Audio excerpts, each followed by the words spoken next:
चलिए दोस्तों, आज हम आप लोगों के बीच एक्सरसाइज 1.2 का टोटल कॉन्सेप्ट लेकर के आए हैं। ये 1.2 एक्सरसाइज में आप देखेंगे कि अपरिमेय, परिमेय और ये दोनों मिलकर के जो वास्तविक संख्याएं बनी है, इससे रिलेटेड कितनी क्वेश्चंस आपके इस एक्सरसाइज में आते हैं और आपको सॉल्व इसको कैसे करना है। तो चलिए हम एक क्वेश्चंस लेते हैं। पहला क्वेश्चन हम स्टार्ट करते हैं आपका सॉल्यूशन। नीचे दिए गए कथन सत्य है या असत्य, कारण के साथ उत्तर देना है। चलिए, सत्य असत्य कथन को आपको बनाना है। प्रत्येक अपरिमेय संख्या एक वास्तविक संख्या है। दोस्तों, आप जानिए कि जितनी भी वास्तविक संख्याएं हैं उसमें परिमेय और अपरिमेय सारी संख्याएं हैं।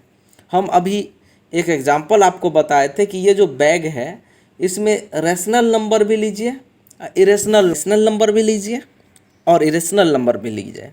सभी रेशनल और इरेशनल मिला करके आपको संख्या समूह आती है रियल नंबर, वास्तविक संख्या है रियल नंबर।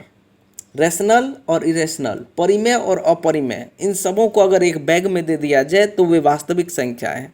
तो प्रत्येक अपरिमेय क्या होगी? वास्तविक संख्या होगी। यहाँ देंगे सत्य, क्योंकि सभी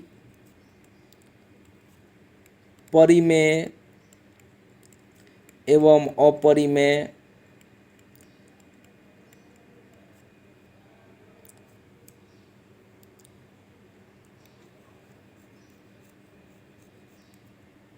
संख्या मिलाकर वास्तविक संख्या बनती है,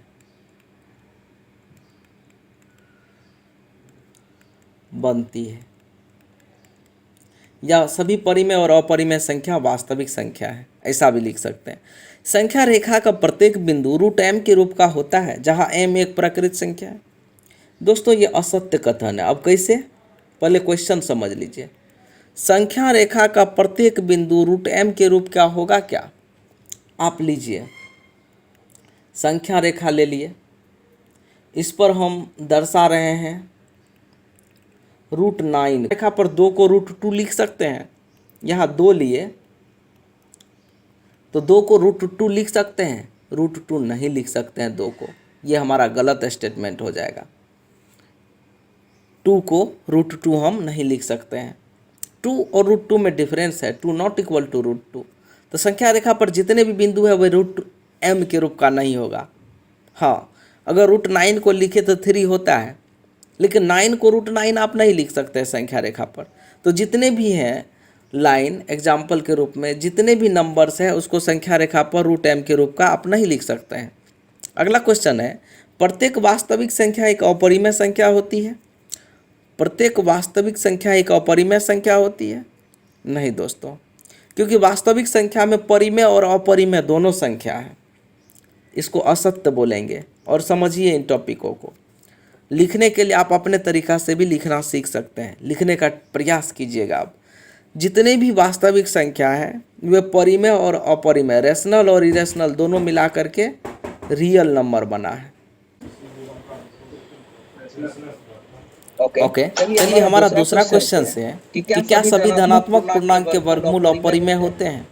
धनात्मक पूर्णांक के वर्गमूल अपरिमेय होते हैं। हाँ, जैसे आप देख लीजिए, यदि नहीं तो एक ऐसी संख्या के वर्गमूल का उदाहरण दीजिए जो एक परिमेय संख्या है। सभी धनात्मक पूर्णांकों के जो वर्गमूल निकलते हैं वे अपरिमेय है। तो दोस्तों, हम कह सकते हैं कि जब उसका वर्गमूल प्राप्त हो गया, एग्जाम्पल लीजिए, जैसे 4 एक धनात्मक पूर्णांक है, जब इसका वर्गमूल निकल गया तो यह एक परिमेय संख्या हो गया। रूट 9 लिए 9 और इसका वर्गमूल आप निकाले हैं 3 निकला, तो यह एक परिमेय संख्या है। जब तक किसी संख्या का वर्गमूल परिपूर्ण रूप से नहीं निकलता है तब तक वह अपरिमेय संख्या है। यदि उसका परिपूर्ण वर्ग निकल गया तो वह एक परिमेय संख्या है। तो यहाँ क्वेश्चन कर रहा है कि क्या सभी धनात्मक पूर्णांकों के वर्गमूल अपरिमेय होते हैं? तो सभी धनात्मक पूर्णांक के वर्गमूल अपरिमेय नहीं होते हैं। जैसे 9 और 4 और 25 ही लीजिए, इसके वर्गमूल अपरिमेय नहीं है। क्लियर? यदि नहीं तो एक ऐसी संख्या के वर्गमूल का उदाहरण दीजिए जो एक परिमेय है। तो आप देख लीजिए, रूट 4 एक परी में है, रूट 9 एक परी में है। तो हम इसके सॉल्यूशन के लिए ये लिखेंगे सॉल्यूशन में,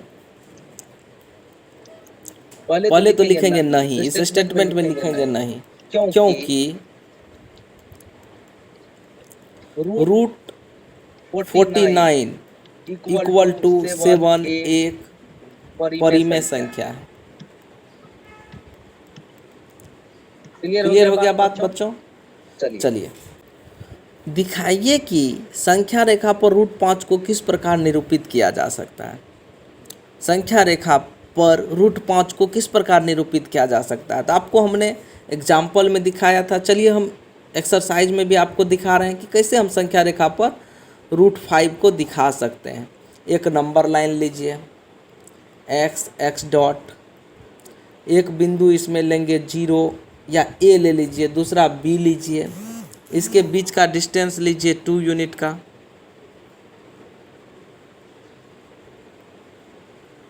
और इस पर 1 यूनिट का लाइन फिर खड़ा कीजिए।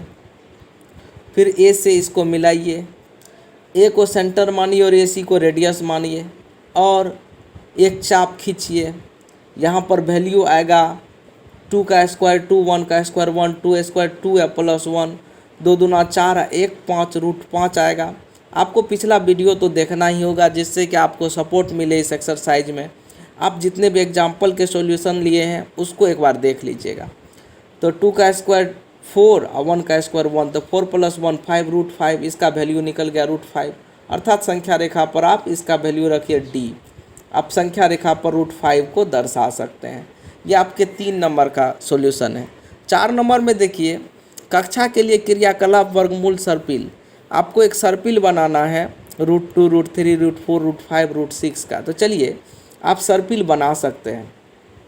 Root 1, root 2, root 2, root 3, root 4, root 5, इसका सर्पिल मतलब हुआ कि संख्या रेखा निरूपण आपको जो दूसरे टाइप का संख्या रेखा निरूपण आपको एग्जाम्पल में बताए थे उस टाइप का ये संख्या रेखा निरूपण है। ये 1 यूनिट का लीजिए, ये 1 यूनिट का लीजिए, ये समकोण लीजिए, इसको मिलाइए, ये रूट 2 निकलेगा, और इसको फिर आप ऐसे डिनोट कर दीजिए, या ऐसे डिनोट नहीं भी किए तो चलिए कोई दिक्कत नहीं। इस पर फिर एक समकोण त्रिभुज बनाइए, फिर इससे इसको मिलाइए।